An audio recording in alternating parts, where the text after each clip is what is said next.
നമസ്കാരം. ഇന്ത്യയാണ് ഏറ്റവും അടുത്ത സൗഹൃദ രാജ്യം എന്നും പ്രധാനമന്ത്രി നരേന്ദ്രമോദിയാണ് തന്റെ ഏറ്റവും അടുത്ത സുഹൃത്ത് എന്നും അമേരിക്കൻ പ്രസിഡന്റ് ഡൊണാൾഡ് ട്രംപ് പല ആവർത്തി പറഞ്ഞിട്ടുണ്ട്.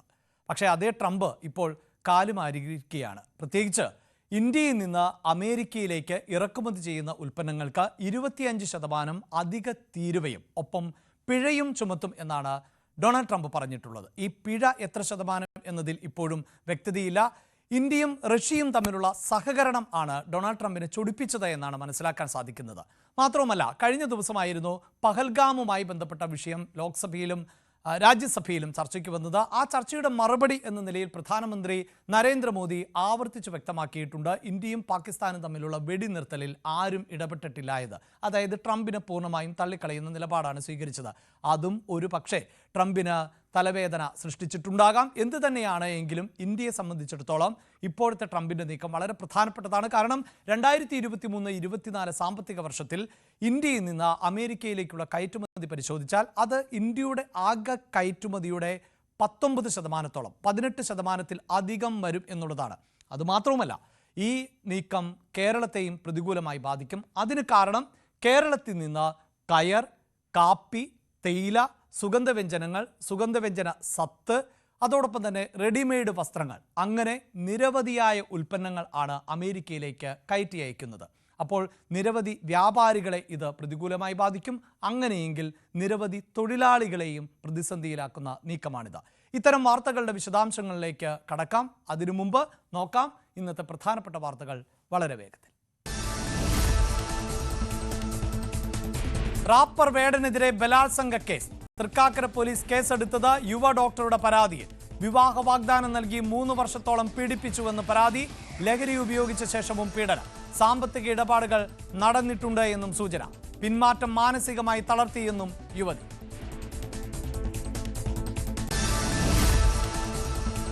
പാകിസ്ഥാനുമായി നിർണായക കരാറിൽ ഒപ്പിട്ട അമേരിക്ക പാകിസ്ഥാനിലെ എണ്ണപ്പാടങ്ങളുടെ വികസനത്തിന് സഹായം നൽകും.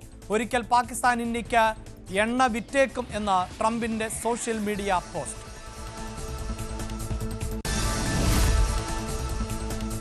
അമേരിക്ക ഏർപ്പെടുത്തിയ ഇറക്കുമതി തീരുവ നേരിടാൻ കേന്ദ്രം അമേരിക്കയുമായി ചർച്ച നടത്തിയേക്കും. ഇന്ത്യയിൽ നിന്നുള്ള ഇറക്കുമതിക്ക് 25% അധിക തീരുവയാണ് ട്രംപ് പ്രഖ്യാപിച്ചത്. അധിക തീരുവയ്ക്ക് പുറമെ പിഴ ചുമത്തും എന്നും മുന്നറിയിപ്പ്. ട്രംപിന്റെ പ്രഖ്യാപനം സമൂഹ മാധ്യമമായ ട്രൂത്ത് സോഷ്യലിലൂടെ. പ്രകോപനം റഷ്യയുമായുള്ള ഇന്ത്യയുടെ വ്യാപാര ബന്ധം എന്ന സൂചന.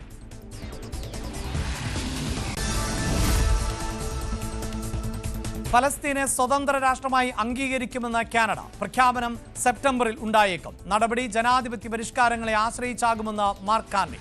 ഫലസ്തീനെ സ്വതന്ത്ര രാഷ്ട്രമായി അംഗീകരിക്കുന്ന 3ാമത്തെ G7 രാജ്യമാകാൻ കാനഡ.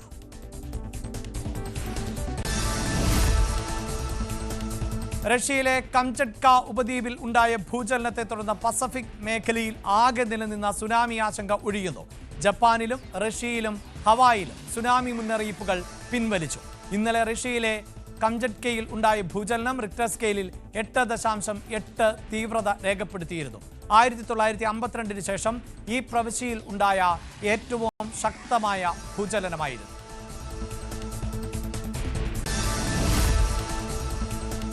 ഛത്തീസ്ഗഡിൽ അറസ്റ്റിലായ കന്യാസ്ത്രീകളുടെ മോചനം വൈകുകയാണ്. കേന്ദ്ര ആഭ്യന്തരമന്ത്രിയെ കാണാൻ UDF എംപിമാർ തയ്യാറെടുക്കുന്നു. പാർലമെന്റിൽ ഇന്നും പ്രതിഷേധം തുടരും. സംസ്ഥാനത്തും പ്രതിഷേധം തുടരുകയാണ്. ജാമ്യത്തിനായി കന്യാസ്ത്രീകൾ ഹൈക്കോടതിയെ സമീപിച്ചേക്കും. അമ്മ തെരഞ്ഞെടുപ്പിൽ ആരൊക്കെയാകും സ്ഥാനാർത്ഥികൾ എന്നതിൽ വ്യക്തത ഇന്ന് കൈവരും. പത്രിക പിൻവലിക്കാനുള്ള സമയം വൈകിട്ട് 3 മണിക്ക് അവസാനിക്കും. ശ്വേതാ മേനോൻ അധ്യക്ഷയാകാൻ സാധ്യത ഏറുകയാണ്. മത്സരിക്കാൻ ഉറച്ചു നിൽക്കുകയാണ് ബാബുരാജ്. തെരഞ്ഞെടുപ്പ് ഓഗസ്റ്റ് 15. ചിത്രങ്ങൾ മോർഫ് ചെയ്ത സമൂഹ മാധ്യമങ്ങളിൽ പ്രചരിപ്പിച്ചു എന്ന നടി മാല പാർവതിയുടെ പരാതിയിൽ കേസെടുത്ത പോലീസ്. ചിത്രങ്ങൾ പ്രചരിപ്പിച്ചത് മനേഷ് എന്ന ഫേസ്ബുക്ക് അക്കൗണ്ടിൽ നിന്ന്. ഭാരതീയ ന്യായ സംഹിതയിലെയും IT ആക്ടിലെയും വകുപ്പുകൾ ചുമത്തിയാണ് കേസ്.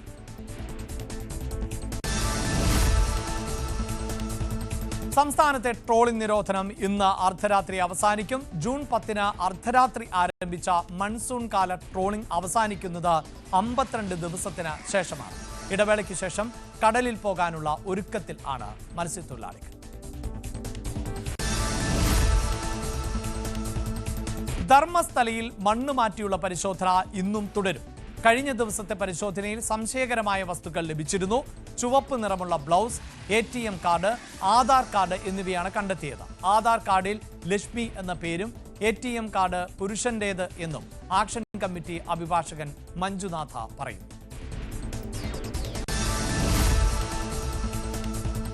ആലപ്പുഴ പള്ളിപ്പുറത്ത് മൃതദേഹാവശിഷ്ടങ്ങൾ കത്തിക്കരിഞ്ഞ നിലയിൽ കണ്ടെത്തിയ കേസിൽ മുഖ്യപ്രതിയായ സെബാസ്റ്റ്യന്റെ വീടും പുരയിടവും ശാസ്ത്രീയമായി പരിശോധിക്കുന്നതിന് സഹായം തേടി crime branch. National centre for earth science സ്റ്റഡീസിലെ ജിയോളജിസ്റ്റുകളുടെയും ഉപകരണങ്ങളുടെയും സഹായത്തോടെ പരിശോധന നടത്താൻ അനുമതി തേടി NCESSന് സ്റ്റേറ്റ് ക്രൈംബ്രാഞ്ച് അപേക്ഷ നൽകി. സെബാസ്റ്റ്യന്റെ വീട് കേന്ദ്രീകരിച്ചാകും തെരച്ചിൽ.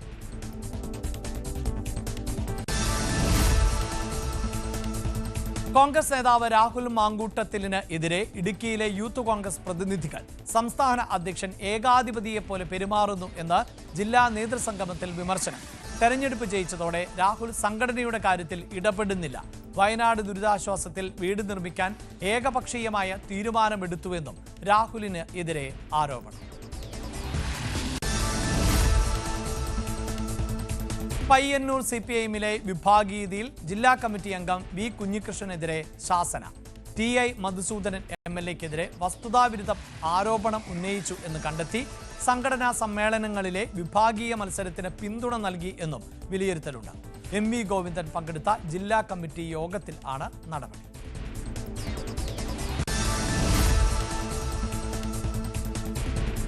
പാലക്കാട് തത്തേങ്ങലത്ത് പുലിയുടെ ജഡം കണ്ടെത്തി. താന്നിയങ്ങാട് കുന്തിപ്പുഴയിൽ ആണ് പുലിയുടെ അഴുകി തുടങ്ങിയ ജഡം കണ്ടെത്തിയത്. പുഴയിലൂടെ ഒഴുകി വന്നതാകാം എന്നാണ് നിഗമനം. സംഭവസ്ഥലത്ത് വനപാലകർ എത്തി അന്വേഷണം ആരംഭിച്ചു. കൊല്ലം അഞ്ചാലും മൂട്ടിലെ കോഓപ്പറേറ്റീവ് ബിൽഡിംഗ് സൊസൈറ്റിയിൽ കോടികൾ തട്ടിപ്പ് നടത്തിയ പ്രതി അറസ്റ്റിലായി. സെക്രട്ടറിയായ ഗംഗ ആണ് അറസ്റ്റിലായത്. ജോലി വാഗ്ദാനം ചെയ്തും വായ്പയുടെ പേരിലും തട്ടിച്ചത് 3 കോടി രൂപയാണ്.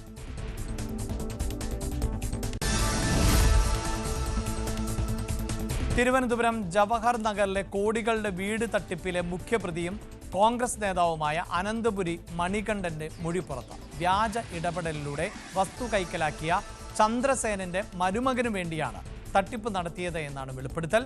കോടതിയെ ഹാജരാക്കി റിമാൻഡ് ചെയ്ത പ്രതിയെ വിശദമായ തെളിവെടുപ്പിനായി മ്യൂസിയം പോലീസ് അടുത്ത ദിവസം കസ്റ്റഡിയിൽ.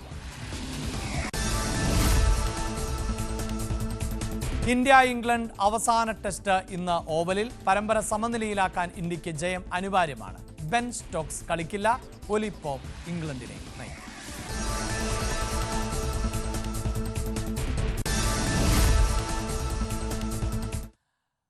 ആലപ്പുഴ പള്ളിപ്പുറത്ത് മൃതദേഹാവശിഷ്ടങ്ങൾ കത്തിക്കരിഞ്ഞ നിലയിൽ കണ്ടെത്തിയ കേസിൽ മുഖ്യപ്രതിയായ സെബാസ്റ്റ്യന്റെ വീടും പുരയിടവും ശാസ്ത്രീയമായി പരിശോധിക്കുന്നതിന് സഹായം തേടിയിരിക്കുകയാണ് ക്രൈംബ്രാഞ്ച്.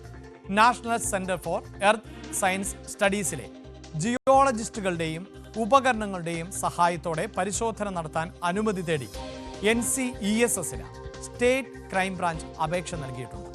പ്രധാനമായും സെബാസ്റ്റ്യന്റെ വീട് കേന്ദ്രീകരിച്ചുകൊണ്ടായിരിക്കും ഈ തെരച്ചിൽ. ഈ അപേക്ഷയ്ക്ക് അനുമതി ലഭിച്ചാൽ ഇത് 2ാം തവണയാകും NCESSനെ കേസ് അന്വേഷണത്തിന്റെ ഭാഗമായി കേരള പോലീസ് ഉപയോഗിക്കുക.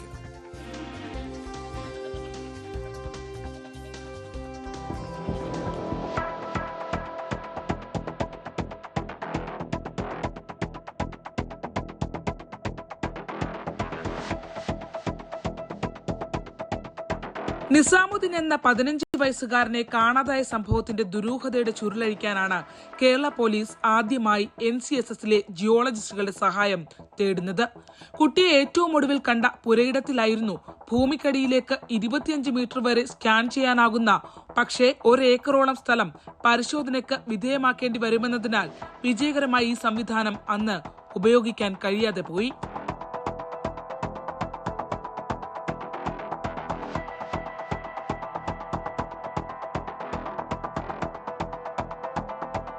മൈനിങ് ആൻഡ് ജിയോളജിയിലും ആർക്കിയോളജി വിഭാഗത്തിലുമായി ഗവേഷണം നടത്തുന്ന ഉദ്യോഗസ്ഥരാണ് അന്ന് റിസർച്ച് സെന്ററിൽ നിന്ന് ആലപ്പുഴയിലെത്തിയത്. എന്നാൽ നിസാമുദ്ദീൻ കേസിൽ നിന്ന് വ്യത്യസ്തമായി പ്രത്യേകം തീരുമാനിച്ച ഏരിയകൾ കേന്ദ്രീകരിച്ചാകും പള്ളിപ്പുറത്ത് അനുമതി ലഭിച്ചാലുള്ള പരിശോധന. പ്രധാനമായും സെബാസ്റ്റ്യന്റെ കിടപ്പുമുറിയിലെ ഗ്രാനൈറ്റ് പാകിയ ഫ്ലോർ, സെപ്റ്റിക് ടാങ്കുകൾ എന്നിവയുടെ പരിശോധനയാണ് അന്വേഷണ സംഘം ലക്ഷ്യം വെക്കുന്നത്. മുഴുവൻ ടൈൽ പാകിയ വീട്ടിൽ ഈ കിടപ്പുമുറിയിൽ മാത്രമാണ് ഗ്രാനൈറ്റ് ഉപയോഗിച്ചുള്ള നിർമ്മാണം നടന്നിട്ടുള്ളത്. കത്തിച്ച നിലയിൽ കണ്ടെത്തിയ ശരീരഭാഗങ്ങൾ പൂർണ്ണമല്ല എന്നാണ് അന്വേഷണ സംഘത്തിന്റെ വിലയിരുത്തൽ. വീടിന്റെ മറ്റേതെങ്കിലും ഭാഗത്ത് ബാക്കി ഭാഗങ്ങൾ ഒളിപ്പിച്ചിട്ടുണ്ടോ എന്നും പോലീസ് സംശയിക്കുന്നു. സെബാസ്റ്റ്യനുമായി ബന്ധപ്പെട്ട 3 സ്ത്രീകളുടെ തിരോധാനമാണ് ക്രൈംബ്രാഞ്ച് അന്വേഷിച്ചു വരുന്നത്. ശാസ്ത്രീയ പരിശോധനകൾ നടത്തിയെങ്കിലും ദുരൂഹതകളുടെ കെട്ടഴിക്കാൻ കഴിയുമെന്നാണ് വിവിധ അന്വേഷണ സംഘങ്ങളുടെ പ്രതീക്ഷ. ശരണ്യ സ്നേഹജൻ, ന്യൂസ് 18 ആലപ്പുഴ. ഈ വാർത്തയുടെ കൂടുതൽ വിശദാംശങ്ങളുമായി ശരണ്യ സ്നേഹജനാണ് ചേരുന്നത്. ശരണ്യ, ഒട്ടേറെ ദുരൂഹത, പലരുടെയും തിരോധാനം അല്ലെങ്കിൽ മരണം, അതിൽ പ്രതി സെബാസ്റ്റ്യൻ തന്നെയോ എന്നത് സ്ഥിരീകരിക്കേണ്ടതുണ്ട്. അതിന് കൃത്യമായ തെളിവുകൾ ശേഖരിക്കേണ്ടതുണ്ട്, ഡേറ്റകൾ ശേഖരിക്കേണ്ടതുണ്ട്. അതിനാണല്ലോ ഇപ്പോൾ മറ്റൊരു ഏജൻസിയുടെ തന്നെ സഹായം തേടുന്നത്. ഈ അപേക്ഷയിന്മേൽ ഏത് തരത്തിലുള്ള ഒരു പ്രതികരണം ഉണ്ടാകും എന്നാണ് പോലീസ് പ്രതീക്ഷിക്കുന്നത്?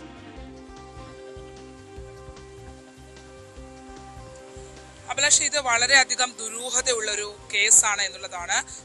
ഈ ഒരു സംഭവവുമായി ബന്ധപ്പെട്ട് ആദ്യം 2 സ്ത്രീകളുടെ തിരോധാനം ഇതിനകത്ത് പോലീസിന്റെ ശ്രദ്ധയിലേക്ക് വരുന്നു. അത് ചേർത്തല സ്വദേശിയായ ബിന്ദു പത്മനാഭന്റേതാണ്. ഇപ്പോൾ മറ്റൊരു കേസ് കൂടി വരുന്നു. ആയിഷ എന്ന റിട്ടയർഡ് സർക്കാർ ജീവനക്കാരിയുടെ തിരോധാനവുമായി ബന്ധപ്പെട്ട കേസ് കൂടി മുന്നോട്ട് വരികയാണ്. ഈ ഒരു പശ്ചാത്തലമൊക്കെ നിലനിൽക്കുമ്പോഴാണ് കോട്ടയം ഏറ്റുമാനൂരിൽ നിന്നും ജൈനമ്മ എന്ന സ്ത്രീ കാണാതാവുകയും തുടർന്ന് നടത്തിയ അന്വേഷണത്തിൽ ജൈനമ്മയുടെ ഫോൺ ഇയാളുടെ കയ്യിൽ, അതായത് ഈ മുഖ്യപ്രതിയായ സെബാസ്റ്റ്യന്റെ കൈവശമുണ്ട് എന്നുള്ളത് ക്രൈംബ്രാഞ്ച് സംഘത്തിന് സ്ഥിരീകരിക്കാനാവുകയും ചെയ്തത്. 2012 മുതൽ, അതായത് 2006 ഈ ബിന്ദു പത്മനാഭൻ എന്ന കോടികളുടെ സ്വത്തുക്കളുടെ ഉടമയായ സ്ത്രീയെ കാണാതായി എന്നുള്ള വിവരം ലഭ്യമാകുന്നത്.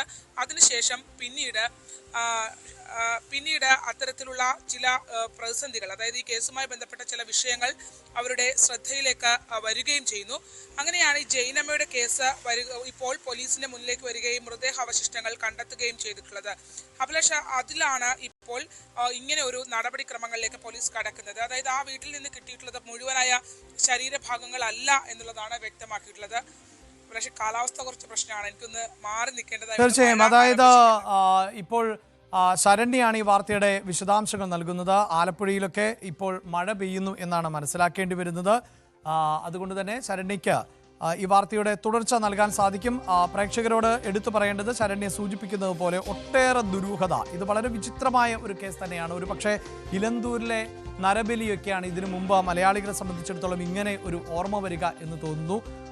ഇവിടേക്ക് എത്തുമ്പോൾ ആരൊക്കെയാണ് മരണപ്പെട്ടിട്ടുള്ളത്, ഇനിയിപ്പോൾ ഈ പുറത്തു വരാത്ത പേരുകൾ പോലും ഉണ്ടാകാം. ഒരു പക്ഷേ ഇപ്പോൾ പല പേരുകളും പുറത്തു വന്നിട്ടുണ്ട്. ഇതിനൊക്കെ അപ്പുറത്തേക്ക് ഈ പലപ്പോഴും ഈ പോലീസുകാരുടെയൊക്കെ ഭാഗത്ത് നിന്നുണ്ടാകുന്ന പ്രതികരണങ്ങളുണ്ട്. ഒരു കുറ്റകൃത്യം ഒരിക്കൽ ചെയ്താൽ പിന്നീട് ആ കുറ്റവാളിക്ക് ആ കുറ്റകൃത്യത്തിൽ ഏർപ്പെട്ടതുമായി ബന്ധപ്പെട്ട ഒരു പശ്ചാത്താപമൊക്കെ ഇല്ലാതാവുകയാണെങ്കിൽ അതിങ്ങനെ ആവർത്തിച്ചു കൊണ്ടേയിരിക്കും. അത് പിന്നീട് ഓവർ കോൺഫിഡൻസിലേക്ക് പോകും എന്നൊക്കെയാണ് ഈ അന്വേഷണ സംഘങ്ങൾ പലപ്പോഴും പറയാറുള്ളത്. അതുകൊണ്ട് തന്നെ ആരെയൊക്കെ കൊന്നിട്ടുണ്ടാകാം, കുഴിച്ചു മൂടിയിട്ടുണ്ടാകാം എന്നതൊന്നും ഇപ്പോൾ പറയാൻ സാധിക്കില്ല.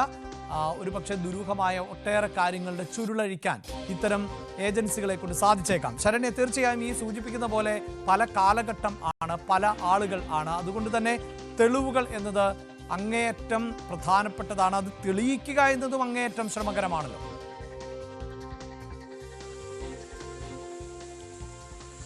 തീർച്ചയായിട്ടും അഭിലാഷ്, വളരെ ദുരൂഹതകളുള്ള കേസാണിത്. അന്വേഷണ സംഘത്തിന് ഒരു ഘട്ടത്തിലും പിടികൊടുക്കാത്ത ആളായിരുന്നു ഈ സെബാസ്റ്റ്യൻ എന്നുള്ളതാണ്. 2002 മുതൽ ബിന്ദു പത്മനാഭൻ മിസ്സിംഗ് ആണെന്ന് പറയുന്നു. 2006 അവരുടെ ഈ ഒരു ഇവരെ കാണാനില്ല എന്ന് ഇടയ്ക്കിടയ്ക്ക് വന്നു പോയെന്ന് ചിലരൊക്കെ അഭിപ്രായം പറയുന്നുണ്ടെങ്കിൽ പോലും ആധികാരികമായി എവിടെയും തെളിയിക്കാനായിട്ടുള്ള ബിന്ദു നിലവിലുണ്ട് എന്നുള്ളത്. അതിന് സമാനമായ കേസ് തന്നെയാണ് നമ്മൾ ഇന്നലെ പറഞ്ഞ ആയിഷയുടെ കേസും. അതായത് ആയിഷയെ 2012 മിസ്സിംഗ് ആവുന്നു. 2012 ഇവർ മിസ്സിംഗ് ആയതിനു ശേഷം ഇവർ എവിടെയെങ്കിലും ജീവിച്ചിരുന്നെങ്കിൽ തീർച്ചയായും ഇവരുടെ പെൻഷൻ തുക അടക്കമുള്ള കാര്യങ്ങൾ അത് കളക്ട് ചെയ്യുന്നതിനടക്കമുള്ള ഒരു നീക്കവുമായി മുന്നോട്ട് വരുമായിരുന്നു. ഇത് പിന്നീടും 2 വർഷത്തോളം ആയിഷയുടെ പെൻഷൻ തുക വന്നു. പിന്നീട് അത് സർക്കാർ അത് താൽക്കാലികമായി ലൈഫ് സർട്ടിഫിക്കറ്റ് കൊടുക്കാത്തത് കൊണ്ട് തന്നെ നിർത്തലാക്കേണ്ട ഒരു സാഹചര്യത്തിലേക്ക് വന്നു. ആ തുക പോലും ആയിഷയൊന്നും ഇതുവരെ എടുക്കാനോ മറ്റു കാര്യങ്ങൾക്കോ ശ്രമിച്ചിട്ടില്ല എന്നുള്ളതാണ്. അതായത് ഈ സ്ത്രീകളൊന്നും തന്നെ ജീവിച്ചിരിപ്പുണ്ടാവില്ല എന്നുള്ളൊരു നിഗമനത്തിലാണ് എല്ലാവരും മുന്നോട്ട് പോയിക്കൊണ്ടിരിക്കുന്നത്. പ്രത്യേകിച്ച് അന്വേഷണ സംഘം എന്ന് തന്നെ പറയാം. വളരെ ഗുരുതരമായ ഒരു കേസാണ് ഇത്. ഒരുപാട് ദുരൂഹതകളുള്ള ഒരു കേസാണ്. ഈ കേസിനകത്ത് ഇപ്പോൾ ഏറ്റവും പ്രധാനപ്പെട്ട കാര്യം, സെബാസ്റ്റ്യൻ എന്ന് പറയുന്നത് വളരെയധികം പരിശീലനം ലഭിച്ച അഡ്വക്കേറ്റിന്റെ അടക്കമുള്ള ഉപദേശങ്ങൾ തേടി കൃത്യമായി അയാൾ ഇൻവെസ്റ്റിഗേഷൻ ടീമിന്റെ മുമ്പിൽ ഓരോ പ്രാവശ്യം എത്തുമ്പോഴും അയാളുടെ അനാരോഗ്യം മുന്നോട്ട് വയ്ക്കുന്നു, അയാളുടെ പ്രശ്നങ്ങൾ അയാൾ മുന്നോട്ട് വയ്ക്കുന്നു. അത്തരത്തിൽ ഉള്ള കാര്യങ്ങളാണ് വിവരിച്ചു വരുന്നത്. അങ്ങനെ ഉള്ള ഒരു സാഹചര്യത്തിലൂടെയാണ് സെബാസ്റ്റ്യൻ കടന്നു പോകുന്നത്. അതുകൊണ്ട് അന്വേഷണ സംഘത്തിന് സെബാസ്റ്റ്യനിൽ നിന്ന് വിവരം തേടുക എന്നുള്ളത് ഒട്ടും കഴിയുന്ന ഒരു സാഹചര്യം അല്ല എന്നുള്ളതാണ്. അതായത് തനിക്ക് ചോദ്യം ചെയ്യലിന്റെ മറ്റൊരു ഘട്ടത്തിലേക്ക് കടക്കുമ്പോൾ ഗുരുതര ആരോഗ്യ പ്രശ്നങ്ങൾ തനിക്കുണ്ട് എന്ന് പറഞ്ഞ് രക്ഷപ്പെട്ടു പോകുന്ന, അയാളുടെ മെഡിക്കൽ റെക്കോർഡ്സ് കാണിച്ച് രക്ഷപ്പെട്ടു പോകുന്ന ഒരാളായി സെബാസ്റ്റ്യൻ നിൽക്കുന്നു എന്നുള്ളതാണ്. എന്തായാലും ജൈനമ്മ കേസിൽ മാത്രമാണ് സെബാസ്റ്റ്യൻ ഒരു പിടി ഇപ്പോൾ വീണിട്ടുള്ളത്. ഒന്ന്, ആ വീടിനകത്ത് ബ്ലഡ് സ്റ്റെയിൻസ് കണ്ടെത്താൻ പോലീസിന് കഴിഞ്ഞിട്ടുണ്ട്. ഇനി അത് ആരുടേത് എന്നുള്ളത് വളരെ പ്രധാനപ്പെട്ടതാണ്. പിന്നെ മറ്റൊന്ന്, ഈ കോമ്പൗണ്ടിൽ ഇപ്പോൾ കണ്ടെത്തിയിട്ടുള്ള, നമ്മൾ കഴിഞ്ഞ ദിവസം കാണുമ്പോൾ കണ്ടെത്തിയിട്ടുള്ള ആ എല്ലും കഷ്ണങ്ങൾ, അത് ഒരു ബോഡി മൊത്തമായി കൊണ്ട് കത്തിച്ചിട്ടുള്ള ലക്ഷണമല്ല അവിടെ കാണുന്നത്. മറിച്ച് ഈ ശരീര അവശിഷ്ടങ്ങൾ കത്തിച്ചതാണോ എന്നുള്ളത് ആണ് പോലീസിന്റെ സംശയം. അങ്ങനെയാണെങ്കിൽ ബാക്കിയുള്ളത് എവിടെ എന്നുള്ളൊരു ചോദ്യം വളരെ പ്രസക്തമാണ്. സെബാസ്റ്റ്യന്റെ വീടിനകം മുഴുവനും ടൈലിട്ട വീടാണ്. പക്ഷെ അതിൽ ഇയാളുടെ കിടപ്പുമുറി മാത്രം പുതുതായി ഗ്രാനൈറ്റ് പാകിയതായി കണ്ടെത്തിയിട്ടുണ്ട്. ഇനി അതിനകത്തോ അങ്ങനെ എന്തെങ്കിലും, അല്ലെങ്കിൽ സെപ്റ്റിക് ടാങ്കിൽ ഇട്ടതിന് ശേഷം മറ്റ് അവശിഷ്ടങ്ങൾ, എല്ലും മറ്റ് അവശിഷ്ടങ്ങളും കൊണ്ട് കത്തിച്ചു കളഞ്ഞതാണോ? കാരണം ഇയാളുടെ വീട്ടിൽ ഒരു ഘട്ടത്തിൽ പോലീസ് ക്രൈംബ്രാഞ്ച് പരിശോധനയ്ക്ക് എത്തുമ്പോൾ സെപ്റ്റിക് ടാങ്ക് മാലിന്യം ആ കോമ്പൗണ്ടിൽ അടിച്ച അവസ്ഥയായിരുന്നു. ആർക്കും അകത്തേക്ക് കയറി പരിശോധിക്കാൻ പോലും കഴിയാത്ത രീതിയിലുള്ള തടസ്സം അയാൾ സൃഷ്ടിച്ചിരുന്നു.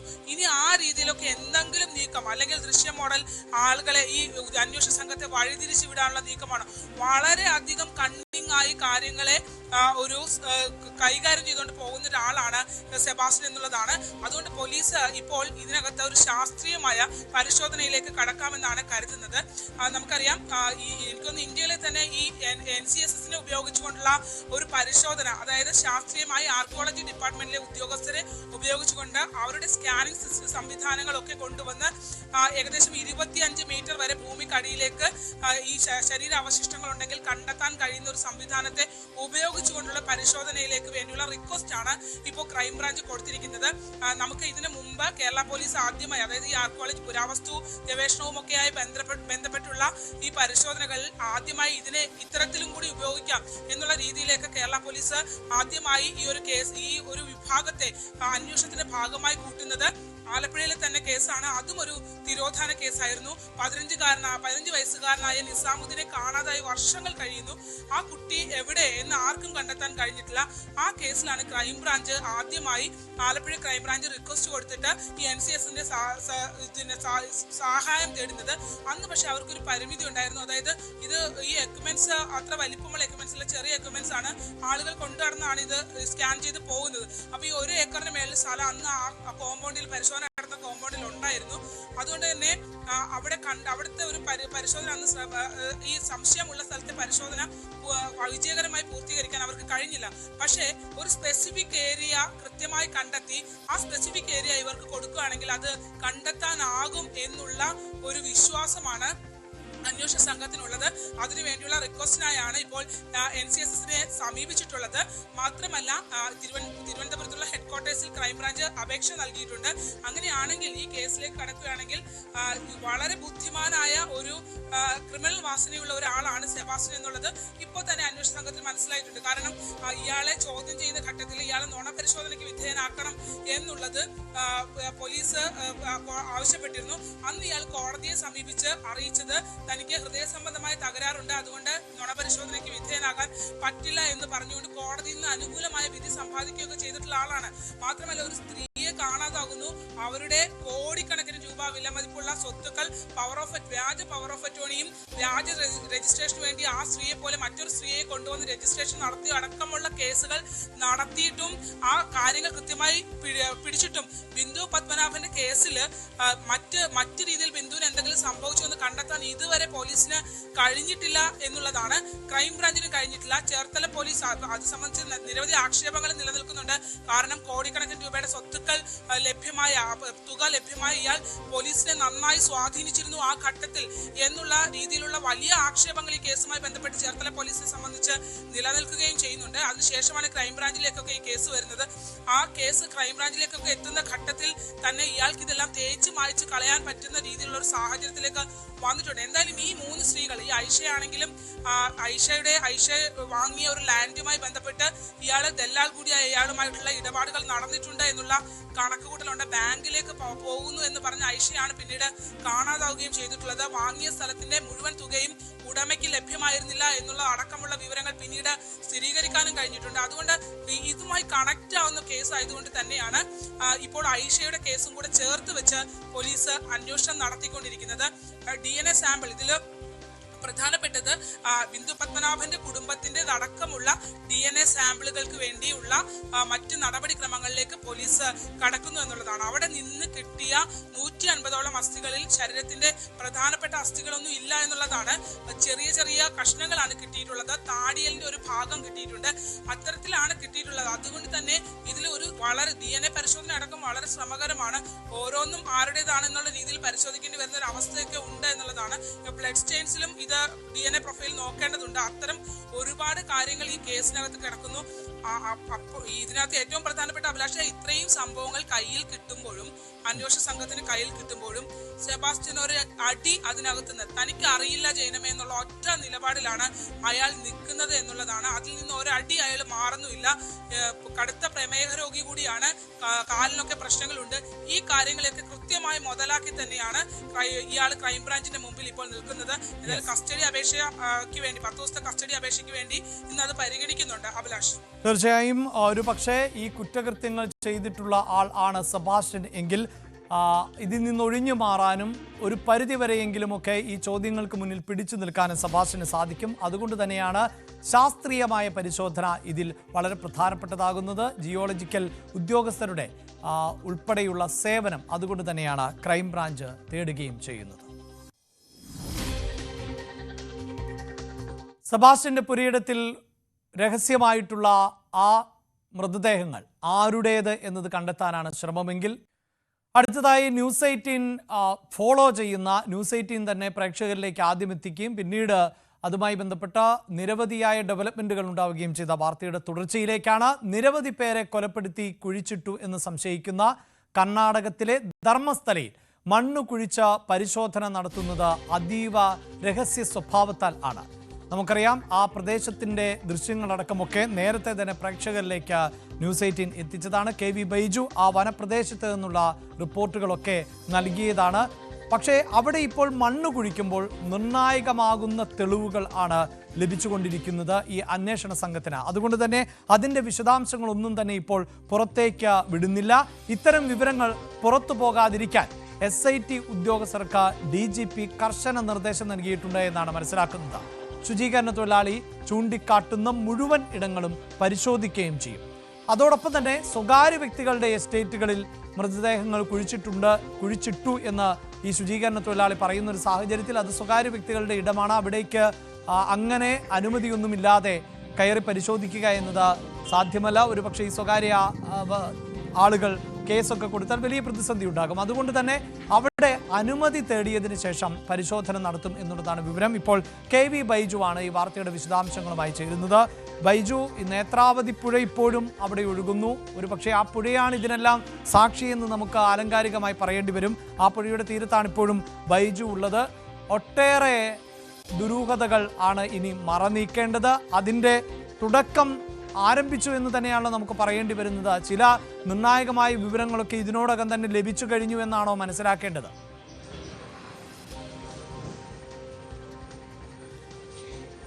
അഭിലാഷേ, തീർച്ചയായും കൂടുതൽ വിവരങ്ങൾ SIT ഇപ്പോൾ പുറത്തുവിടുന്നില്ലെങ്കിലും നമുക്ക് ലഭിക്കുന്ന വിവരമനുസരിച്ച് 5 ഇടത്താണ് ഇത്തരത്തിൽ മണ്ണ് നീക്കി പരിശോധന നടത്തിയത്. അവിടെ നിന്നും വളരെ പ്രധാനമായ തെളിവുകൾ കണ്ടെത്തിയിട്ടുണ്ടെന്ന് ആണ് നമുക്ക് ലഭിക്കുന്ന സൂചന. പക്ഷേ ഔദ്യോഗികമായി SIT ഈ ഒരു അന്വേഷണം കഴിയാതെ ഒരു കാര്യം പോലും പുറത്തുവിടില്ല. അത്തരത്തിലൊരു നിർദ്ദേശമാണ് ഇന്നലെ DGP ഇവിടെ എത്തി കൂടിയാലോചനയ്ക്ക് ശേഷം SITക്ക് നിർദ്ദേശം നൽകിയത്. ഒരു കാരണവശാലും ഇപ്പോൾ ഈ നടക്കുന്ന പ്രവർത്തികളുമേൽ ഒരു പുരോഗതിയും മാധ്യമങ്ങളെ പ്രത്യേകിച്ച് അറിയിക്കരുതെന്ന നിർദ്ദേശം നൽകിയിട്ടുണ്ട്. വളരെ നിർണായകമായ ഘട്ടത്തിലേക്ക് ഇവിടെ ഈ മണ്ണ് കുഴിച്ചുള്ള പരിശോധന മുന്നോട്ട് പോകുന്നു എന്ന് വേണം അതിൽ നിന്ന് മനസ്സിലാക്കാൻ. ഇപ്പോൾ ഏറ്റവും പുതുതായി നമുക്ക് നൽകാൻ കഴിയുന്ന വിവരം, ഇന്ന് ഇപ്പോൾ മംഗളൂരുവിൽ ഇപ്പോൾ ഒരു ഹെൽപ്പ് ലൈൻ ആരംഭിച്ചിരിക്കുന്നു. പ്രധാനമായും പരാതിയുള്ളവർക്ക് ധർമ്മസ്ഥലയിലേക്കോ ബെൽത്തങ്ങാടിയിലേക്കോ എത്തി പരാതി നൽകേണ്ട ആവശ്യമില്ല. അത് മംഗളൂരുവിലെ ഹെൽപ്പ് ലൈൻ സെന്ററിൽ തന്നെ പരാതി നൽകാം. നമ്മൾ മനസ്സിലാക്കുന്നത് ഒരുപാട് വസ്തുക്കൾ ഇവിടെ നിന്ന് ലഭിച്ചിട്ടുണ്ട്. ഒരു പക്ഷേ അത്തരം വസ്തുക്കൾ DNA പരിശോധനയ്ക്ക് വലിയ ആവശ്യം വേണ്ടിവരും. അതുകൊണ്ട് തന്നെ പരാതി നൽകുന്നവരുടെ DNA സാമ്പിളുകൾ ഉൾപ്പെടെ ശേഖരിച്ച് ഇവിടെ നിന്ന് ലഭിക്കുന്ന ഇത്തരത്തിലുള്ള വസ്തുക്കളുടെ സാമ്യമുണ്ടോ എന്ന് നോക്കാൻ അത്തരം നടപടികളിലേക്കാണ് കടക്കുന്നതെന്ന് വേണം അതിൽ നിന്ന് മനസ്സിലാക്കാൻ. എന്തായാലും വളരെ രഹസ്യ സ്വഭാവത്തോടു കൂടിയാണ് ഇപ്പോൾ അന്വേഷണം പുരോഗമിക്കുന്നത്. ഒരു വിവരവും ഔദ്യോഗികമായി പുറത്തുവിടുന്നില്ല. ആദ്യ ദിവസം തന്നെ ഇത്തരത്തിൽ ഒരു ചുവന്ന ബ്ലൗസും പാൻ കാർഡും ആധാർ കാർഡും, അതായത് ലക്ഷ്മി എന്ന് പേരുള്ള ഒരു സ്ത്രീയുടെ ആധാർ കാർഡ് ഉൾപ്പെടെ ലഭിച്ചിരുന്നു. പക്ഷേ ഇപ്പോഴും അത് SIT ഔദ്യോഗികമായി പുറത്തുവിട്ടിട്ടില്ല. പക്ഷേ അഭിഭാഷകൻ മഞ്ജുനാഥ്, അതായത് ആക്ഷൻ കമ്മിറ്റിയുടെ അഭിഭാഷകൻ ഇത് സംബന്ധിച്ച് വാർത്താക്കുറിപ്പ് പുറത്തിറക്കിയിരുന്നു. ആ ഒരു കാര്യത്തിൽ അന്വേഷണം വേണമെന്ന ഒരു കാര്യമാണ് പറഞ്ഞത്.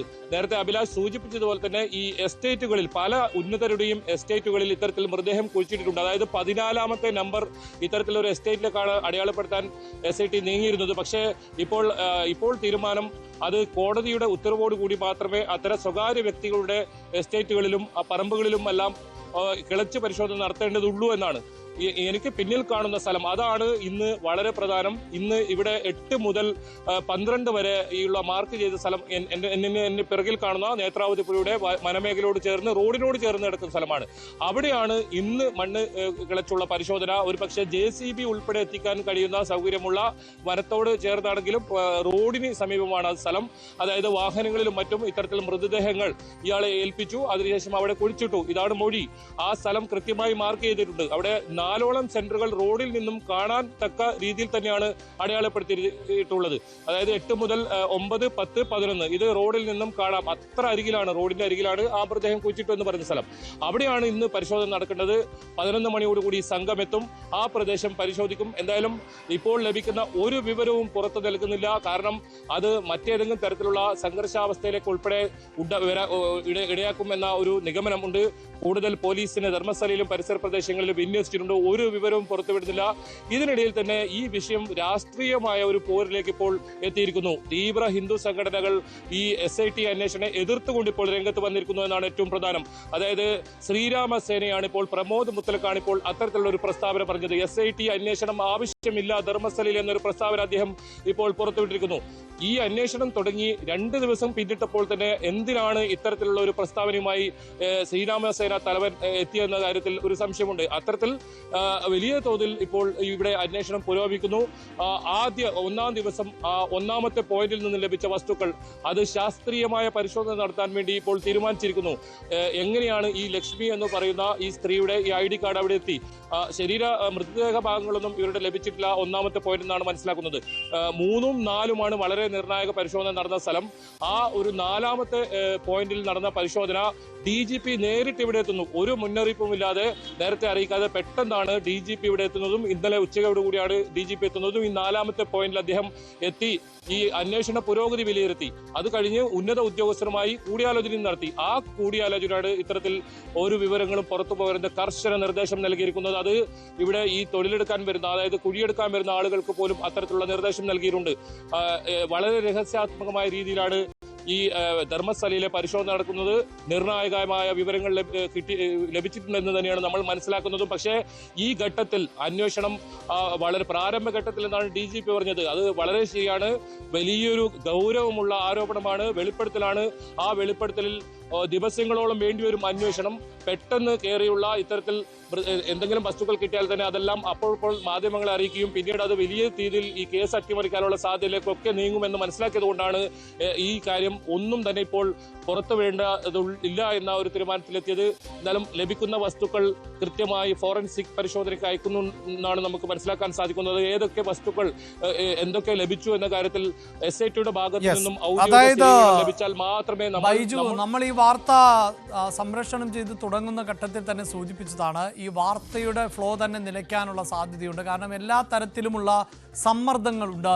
മാധ്യമങ്ങളെ തടയാൻ ശ്രമിക്കുന്നു, അതിന് പിന്നാലെ ഇതിൽ പ്രതികൾ എന്ന് അല്ലെങ്കിൽ പ്രതിഭാഗത്തേക്ക് വരാൻ സാധ്യതയുള്ളവർ എന്നതൊക്കെ വലിയ ശക്തരാണ്, സ്വാധീനശേഷിയുള്ളവരാണ്. അവരെല്ലാ തരത്തിലും ഈ അന്വേഷണത്തെയും മുന്നോട്ട് പോക്കിനെയും ഒക്കെ തടയുമെന്ന് പറയുമ്പോഴാണ് ഇപ്പോൾ ഈ പിന്തുണച്ചുകൊണ്ട് അല്ലെങ്കിൽ ഈ നടപടിയെ എതിർത്തുകൊണ്ട് SITയുടെ അന്വേഷണത്തെ എതിർക്കുകയും ഈ ശുചീകരണ തൊഴിലാളിയുടെ വെളിപ്പെടുത്തലിനെതിരെയും ഒക്കെ ഇത് കുറച്ച് മാധ്യമങ്ങൾ സൃഷ്ടിച്ചെടുത്തതാണ്, ഇതിന് പിന്നിൽ ചില ലക്ഷ്യങ്ങളുണ്ട് എന്ന മട്ടിലൊക്കെയുള്ള പ്രതികരണങ്ങളുമായി വരുന്നത്. പക്ഷേ ഇതൊന്നും അന്വേഷണത്തെ ഒരു തരത്തിലും ബാധിക്കില്ല എന്നല്ലേ നമുക്ക് മനസ്സിലാക്കേണ്ടത്. പ്രത്യേകിച്ച് കോടതിയുടെ ഇടപെടലിനെ തുടർന്നാണ് അവിടെ അന്വേഷണ സംഘത്തെ രൂപീകരിച്ചിട്ടുള്ളത്. നമ്മൾ പലപ്പോഴായി റിപ്പോർട്ട് ചെയ്യുന്നത് പോലെ ആ സംഘത്തിലെ ഉദ്യോഗസ്ഥർ എന്നത് നല്ല ട്രാക്ക് റെക്കോർഡുള്ള ഉദ്യോഗസ്ഥർ കൂടിയാണല്ലോ.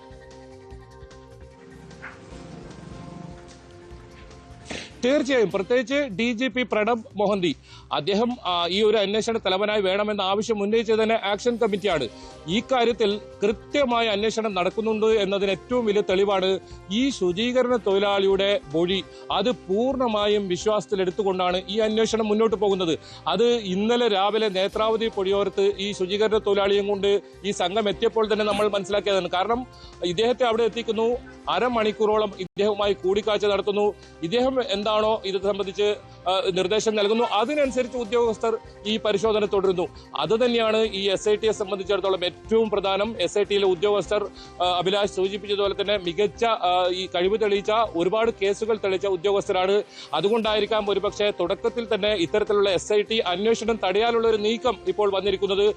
ഇതിനിടയിൽ തന്നെ ഈ പ്രണബ് മൊഹന്തിക്ക് ഇപ്പോൾ ഡെപ്യൂട്ടേഷനിലേക്ക് കേന്ദ്രത്തിലേക്കുള്ള ഒരു അർഹത ലഭിച്ചിട്ടുണ്ട്. പക്ഷേ ആ കാര്യത്തിൽ അദ്ദേഹം പോകുന്നുണ്ടോ എന്ന കാര്യത്തിൽ അദ്ദേഹം ഒരു വിശദീകരണം ഇതുവരെ നൽകിയിട്ടില്ല. അദ്ദേഹത്തിന്റെ വിവേചനാധികാരമാണ്, പോകണമെങ്കിൽ പോകാം, അതല്ല ഈ അന്വേഷണം മുഴുവൻ തീർന്നതിന് ശേഷം അദ്ദേഹത്തിന് അതിലേക്ക് പോകാം.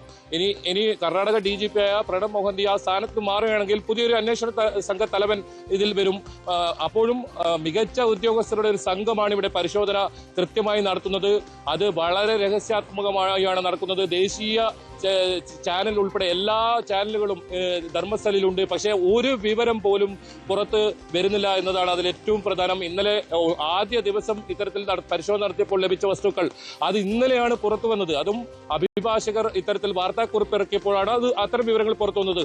അപ്പോഴും SIT സംഘം ഇതിൽ ഒരു അക്ഷരം പോലും മിണ്ടുന്നില്ല. കാരണം അവർക്ക് പ്രധാനം ഇതിൽ ഈ മൃതദേഹാവശിഷ്ടങ്ങൾ കണ്ടെത്തുക മാത്രമല്ല, ഇതിൽ ഉൾപ്പെട്ടിട്ടുള്ള ആ പ്രതികളെ നിയമത്തിന് മുന്നിൽ കൊണ്ടുവരണം. തീർച്ചയായും അത് പോലെ ഒരു പക്ഷേ ന്യൂസ് 18 അടക്കം ഈ വാർത്ത പുറത്തേക്ക് കൊണ്ടുവരികയും പിന്നീട് പല മാധ്യമങ്ങളും തുടക്കത്തിൽ നമുക്കറിയാം മാധ്യമങ്ങളൊക്കെ മടിച്ചു നിന്നിരുന്നു. പക്ഷേ ഇപ്പോൾ അതിന് ദേശീയ തലത്തിലടക്കം ഒരു ശ്രദ്ധ വന്നിട്ടുള്ള പശ്ചാത്തലം കൂടിയുണ്ട്. സൂചിപ്പിക്കുന്ന പോലെ ആരോപണം അങ്ങേയറ്റം ഗൗരവതരമാണ്. ഒന്നോ രണ്ടോ ആളുകളെ എന്നുള്ളതല്ല, നൂറുകണക്കിന് ആളുകൾ റേപ്പ് ചെയ്യപ്പെട്ടിട്ടുണ്ട്, അവരെ കുഴിച്ചു മൂടി എന്നുള്ള വെളിപ്പെടുത്തലാണുള്ളത്. അപ്പോൾ പരാതികളുടെ പ്രവാഹമാണ് ഇപ്പോൾ വരുന്നതും. അതുകൊണ്ട് തന്നെ ഈ വിവരങ്ങൾ പുറത്തുവിടേണ്ടതില്ല എന്ന് പറയുമ്പോൾ ആ രഹസ്യ സ്വഭാവം സൂക്ഷിക്കുന്നത് പ്രധാനമായതുകൊണ്ടല്ലേ? മാത്രവുമല്ല ഈ വിവരങ്ങളൊക്കെ പുറത്തുപോയാൽ മറുഭാഗത്ത് ഇതുമായി ബന്ധപ്പെട്ട് തുടർ നീക്കങ്ങളോ തടയിടുന്നതിന് വേണ്ടിയുള്ള പഴുതുകളോ ഒക്കെ അവർക്ക് ലഭിക്കുന്ന, ഇതിൽ പ്രതികളാകാൻ സാധ്യതയുള്ളവർക്ക് ലഭിക്കുന്ന ഒരു പശ്ചാത്തലവും സൃഷ്ടിക്കില്ലേ?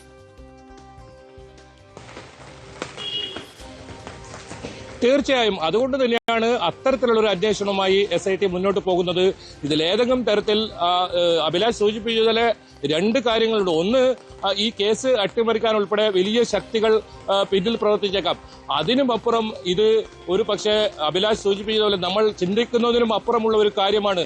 അതിൽ ഈ പ്രദേശവാസികളുടെയും അതുപോലെ തന്നെ മറ്റുള്ളവരുടെയും പ്രതികരണം ഏത് രീതിയിലാണെന്ന് പറയാൻ സാധിക്കാത്ത രീതിയിലുള്ള പ്രകോപനങ്ങൾ ഉണ്ടായേക്കാം. കാരണം നമ്മൾ ഇവിടെ തുടക്കത്തിൽ ഇവിടെ എത്തുമ്പോൾ ആക്ഷൻ കമ്മിറ്റിയുടെ യോഗത്തിൽ 2000-ലധികം വളരെ ചെറുപ്പക്കാരായ ആളുകൾ ഉൾപ്പെടെ ഇവിടെ ഉണ്ടായിരുന്നു. വലിയ രോഷത്തോടു കൂടിയാണ് അവരൊക്കെ ആ യോഗത്തിൽ പങ്കെടുത്തത്. അങ്ങനെയാണെങ്കിൽ ഏതെങ്കിലും ചെറിയ ചെറിയ വാർത്തകൾ പുറത്തു വരുമ്പോൾ അത് വലിയ പ്രകോപനത്തിനിടയാക്കിയേക്കാം. അത് ഒരുപക്ഷെ ഈ അന്വേഷണത്തിന് തന്നെ തടസ്സം നിന്നേക്കാം. കൃത്യമായ ശാസ്ത്രീയമായ തെളിവുകളോടുകൂടിയുള്ള അന്വേഷണം, ഒരു വിവരങ്ങളും പുറത്തുവിടാതെയുള്ള അന്വേഷണം. നിലവിൽ 5 ഇപ്പോൾ പരിശോധന പൂർത്തിയായിരിക്കുന്നു. എന്തെങ്കിലും വസ്തുക്കൾ ലഭിച്ചതായി ഔദ്യോഗികമായി ഒരു സ്ഥിരീകരണവുമില്ല. മാധ്യമങ്ങളോട് പ്രതികരിക്കാൻ DGP ഉൾപ്പെടെ ഇതിൽ തയ്യാറായിട്ടില്ല. അദ്ദേഹം അതിൽ ശ്രദ്ധേയമായ ഒരു വാചകം അദ്ദേഹം പറഞ്ഞത് അന്വേഷണം പ്രാഥമിക ഘട്ടത്തിൽ എന്നാണ്. അതായത് 100ഓളം സ്ഥലങ്ങളാണ് ഇത്തരത്തിലുള്ളത്. അതിൽ ഇന്ന് വളരെ പ്രധാനമാണ്, റോഡിനോട് ചേർന്ന് കിടക്കുന്ന പ്രധാനമാണ്. അവിടെ മാധ്യമങ്ങൾക്ക് ഇന്ന് പ്രവേശനം ഉണ്ടാകുമോ? അത് ഏറ്റവും വലിയ ചോദ്യമാണ്. ഒരു പക്ഷേ അവിടെ പ്രവേശിപ്പിക്കാൻ സാധ്യതയില്ല. കാരണം അവിടെ നിന്നും ലഭിക്കുന്ന വസ്തുക്കളൊക്കെ തത്സമയം പുറത്തേക്ക് പോയാൽ അതിനുശേഷം പിന്നീട് ഉണ്ടാകുന്ന പ്രതികരണം ഒന്ന് കേസ് അട്ടിമറിക്കാനുള്ള ശ്രമം, അല്ലെങ്കിൽ അന്വേഷണം തടയിടാൻ ബാഹ്യശക്തികളുടെ ഇടപെടൽ ഉണ്ടായേക്കാം. അതല്ലെങ്കിൽ വലിയ തോതിലുള്ള പ്രകോപനം ഒക്കെ ഉണ്ടായേക്കാം. ഏതായാലും നമുക്ക് വേണ്ടത് എന്താണ് ധർമ്മസ്ഥലയിൽ നടന്നതെന്നാണ്, ആരാണ് ഇത്തരം ഹീനകൃത്യങ്ങൾ ചെയ്തതെന്നാണ്. ആ അന്വേഷണം അതിന്റെ വഴിക്ക് തന്നെ നടക്കട്ടെ. ന്യൂസ് 8 ഏതെങ്കിലും തരത്തിൽ ഊഹാപോഹങ്ങളോ അഭ്യൂഹങ്ങളോ വാർത്തകളോ നൽകാൻ തയ്യാറല്ല. കൃത്യമായ ഔദ്യോഗിക സ്ഥിരീകരണം ഉണ്ടാകുമ്പോൾ മാത്രം ന്യൂസ് 8 ഇത്തരം വിവരങ്ങൾ പുറത്തുവിടും. ഒരുപാട് വിവരങ്ങൾ നമുക്ക് ലഭിച്ചിട്ടുണ്ട്. പക്ഷെ അത്തരം വിവരങ്ങൾ ഒന്നും തന്നെ ഇപ്പോൾ പങ്കുവെക്കാൻ ന്യൂസ് 8 തയ്യാറല്ല. അന്വേഷണം അത് കൃത്യമായി നടക്കണം. ഇവിടെ മണ്ണിൽ മൂടപ്പെട്ട രഹസ്യങ്ങളെല്ലാം പുറത്തു വരണം. ആരാണ് ഇത്തരം കാര്യങ്ങൾ ചെയ്തതെന്ന് സംബന്ധിച്ചുള്ള തെളിവുകളും പുറത്തു വരണം. പ്രതികളെയും പിടികൂടണം. അത്തരം സാഹചര്യങ്ങളിലെ കാര്യങ്ങളും അന്വേഷണം നടക്കുന്നു. അതുകൊണ്ട് തന്നെ ഈ കാര്യത്തിൽ എന്താണോ SIT സംഘം നമുക്ക് നൽകുന്ന വിവരം അത് മാത്രമേ നമ്മൾ ഔദ്യോഗികമായി പങ്കുവയ്ക്കൂ. തീർച്ചയായും അത് തന്നെയാണ് ന്യൂസ് 8 ഈ വാർത്താ പരമ്പര ആരംഭിക്കുമ്പോഴും പ്രേക്ഷകരോട് ആവർത്തിച്ച് പറഞ്ഞുകൊണ്ടിരുന്നത്. ആരാണ് കുറ്റവാളികൾ എന്നത് ഞങ്ങൾക്കും അറിയില്ല. പക്ഷേ ഒരിടത്ത് ദുരൂഹമാകുന്ന തരത്തിൽ എത്രയോ ആളുകളെ കാണാതായിരിക്കുന്നു, എത്രയോ മൃതദേഹ ഭാഗങ്ങൾ കണ്ടെടുക്കുന്നു. അവിടെ ഒരു പ്രതിയുണ്ട്, അല്ലെങ്കിൽ ഒട്ടേറെ പ്രതികൾ ഉണ്ടാകും എന്നത് ഉറപ്പാണ്. അവരിലേക്ക് നമ്മുടെ നിയമ സംവിധാനങ്ങൾ എത്തേണ്ടതുണ്ട്. അതിൻ്റെ ഭാഗമായി തന്നെയാണ് ഞങ്ങൾ ഈ വാർത്താ പരമ്പര ആരംഭിച്ചത്. അതിൻ്റെ ഭാഗമായി ഇപ്പോൾ പ്രത്യേക അന്വേഷണ സംഘത്തെ നിയോഗിക്കുകയും അവർ അന്വേഷണവുമായി മുന്നോട്ട് പോവുകയും ചെയ്യുമ്പോൾ ഈ പ്രതികൾക്ക് അധിക നാൾ ഈ മറയത്ത് നിൽക്കാൻ സാധിക്കില്ല. അവരെ നീതിന്യായ സംവിധാനത്തിന് മുന്നിലേക്ക് എത്തിക്കും എന്ന് തന്നെയാണ് നമുക്ക് പ്രതീക്ഷിക്കേണ്ടത്. തുടക്കത്തിൽ തന്നെ ഇന്ത്യ അമേരിക്ക വ്യാപാര കരാറിൻ്റെ ചർച്ചകൾ അവസാനിക്കും മുമ്പെയാണ് അമേരിക്കൻ പ്രസിഡന്റ് ഡൊണാൾഡ് ട്രംപ് ഇന്ത്യയുടെ ഉൽപ്പന്നങ്ങൾക്ക് 25% നികുതി പ്രഖ്യാപിച്ചത്. റഷ്യയുമായുള്ള ഇന്ത്യയുടെ വ്യാപാര സഹകരണം തുടരുന്നതിലെ അമേരിക്കയുടെ അസംതൃപ്തിയാണ് ട്രംപിൻ്റെ പെട്ടെന്നുള്ള ഈ പ്രഖ്യാപനത്തിന് കാരണം. ഈ തീരുമാനം ഇന്ത്യൻ ഉൽപ്പന്നങ്ങൾക്ക് തിരിച്ചടിയാകുമോ? രാജ്യത്തിൻ്റെ സമ്പദ് വ്യവസ്ഥ ശക്തമായി നിലനിർത്തുന്ന കരാറുമായി മാത്രമേ മുന്നോട്ടു പോകാവൂ എന്ന് ഇന്ത്യ നിലപാട് വ്യക്തമാക്കി കഴിഞ്ഞിട്ടുണ്ട്. കേരളത്തിൽ നിന്നുള്ള കർഷകരെയും സംരംഭകരെയും ട്രംപിൻ്റെ ചുങ്കം കാര്യമായി തന്നെ ബാധിക്കും. ഇതിനിടെ പാകിസ്ഥാനുമായി നിർണായകമായ കരാറും അമേരിക്ക ഒപ്പിട്ടിട്ടുണ്ട്. എണ്ണപ്പാട വികസനത്തിന് സഹായം നൽകാനുള്ള കരാറിൽ ആണ് ഒപ്പുവെച്ചിട്ടുള്ളത്. ഒരിക്കൽ പാകിസ്ഥാൻ ഇന്ത്യക്ക് എണ്ണ വിൽക്കുന്ന കാലമുണ്ടാകും എന്ന് വരെയാണ് ഡൊണാൾഡ് ട്രംപ് സമൂഹ മാധ്യമത്തിൽ കുറിച്ചിട്ടുള്ളത്. വാർത്തയുടെ വിശദാംശങ്ങളുമായി MG മിഥുൻ ആണ് ചേരുന്നത്. മിഥുൻ, നേരത്തെ സൂചിപ്പിച്ചിരുന്നു, പലപ്പോഴായി അമേരിക്കൻ പ്രസിഡന്റ് ഡൊണാൾഡ് ട്രംപ് പറയുന്നതാണ് ഇന്ത്യയാണ് ഏറ്റവും അടുത്ത സൗഹൃദ രാജ്യം, മോദിയാണ് ഏറ്റവും ഉറ്റ സുഹൃത്ത് എന്നുള്ളതാണ്. പക്ഷേ ഇതാ ഇപ്പോഴീ അധിക തീരുവ ഏർപ്പെടുത്തുന്നു. അത് 25%, ഒപ്പം പിഴയും. ഈ പിഴ എത്ര എന്നൊന്നും ഡൊണാൾഡ് ട്രംപ് വ്യക്തമാക്കിയിട്ടില്ല. പക്ഷേ കണക്കുകൾ പരിശോധിക്കുമ്പോൾ 2023-24 സാമ്പത്തിക വർഷം ഇന്ത്യയിൽ നിന്നുള്ള കയറ്റുമതിയിൽ 19%-ഓളവും അമേരിക്കയിലേക്കാണ്. ഈ ഉൽപ്പന്നങ്ങൾക്കും സേവനങ്ങൾക്കുമാണ് ഈ അധിക തീരുവ ഇനി നൽകേണ്ടതായി വരുന്നത്. ആ ഉൽപ്പന്നങ്ങളുടെ പട്ടിക പരിശോധിച്ചാൽ കേരളത്തിൽ നിന്നുള്ള നിരവധിയായ ഉൽപ്പന്നങ്ങളുണ്ട്. അതിൽ റെഡിമെയ്ഡ് വസ്ത്രങ്ങളുണ്ട്, കാപ്പിയുണ്ട്, തേയിലയുണ്ട്, സുഗന്ധവ്യഞ്ജനങ്ങളുണ്ട്, സുഗന്ധവ്യഞ്ജന സത്തുണ്ട്, കയറുണ്ട്, സമുദ്രോൽപ്പന്നങ്ങളുണ്ട്. അതുകൊണ്ട് തന്നെ ഇത് കേരളത്തെയും ബാധിക്കുന്ന ഒന്നാണല്ലോ. ഏത് തരത്തിലാണ് ഇപ്പോൾ ട്രംപിൻ്റെ പ്രഖ്യാപനത്തെ നമ്മുടെ രാജ്യം നോക്കിക്കാണുന്നത്? അതിനെ എങ്ങനെ മറികടക്കാനാകും ശ്രമം? അഭിലാഷ് വളരെ ആശങ്കപ്പെടുത്തുന്ന ഒരു സ്ഥിതിവിശേഷമാണ്. എങ്കിൽ പോലും തന്നെ ഈ വിഷയത്തെ നേരിടാൻ തന്നെയാണ് ഇന്ത്യയുടെ തീരുമാനം. ഒരു തരത്തിലും ട്രംപ് മുന്നോട്ട് വെച്ച, അതായത് ട്രംപ് ഈ ഒരു തീരുവ പ്രഖ്യാപിക്കുന്നതിൻ്റെ പ്രധാനപ്പെട്ട കാരണം ഈ റഷ്യയുമായി ബന്ധപ്പെട്ടുള്ള കരാർ, ബന്ധം അവസാനിപ്പിക്കണമെന്നുള്ള ആ കാര്യമാണ്. അത് ഒരു തരത്തിലും ഇന്ത്യയെ സംബന്ധിച്ച് അത് വഴങ്ങേണ്ടതില്ല എന്നുള്ള തീരുമാനം നേരത്തെ തന്നെ വ്യക്തമാക്കുകയും ചെയ്തതാണ്. അതുകൊണ്ട് തന്നെ ഇക്കാര്യത്തെക്കുറിച്ച് പഠിക്കുകയാണ് ഇപ്പോൾ കേന്ദ്രം ചെയ്യുന്നത്. വിദേശകാര്യമന്ത്രി ഇത് വ്യക്തമാക്കിയത്, ഇതിനെ തങ്ങൾ നേരിടും. ഒപ്പം തന്നെ അടുത്ത മാസം യുഎസിന്റെ പ്രതിനിധികൾ ഇന്ത്യ സന്ദർശിക്കാനിരിക്കുകയാണ്. ഈ വ്യാപാര കരാറുമായി ബന്ധപ്പെട്ടുള്ള അവസാനവട്ട ചർച്ചകളൊക്കെ നടക്കാൻ പോവുകയാണ്.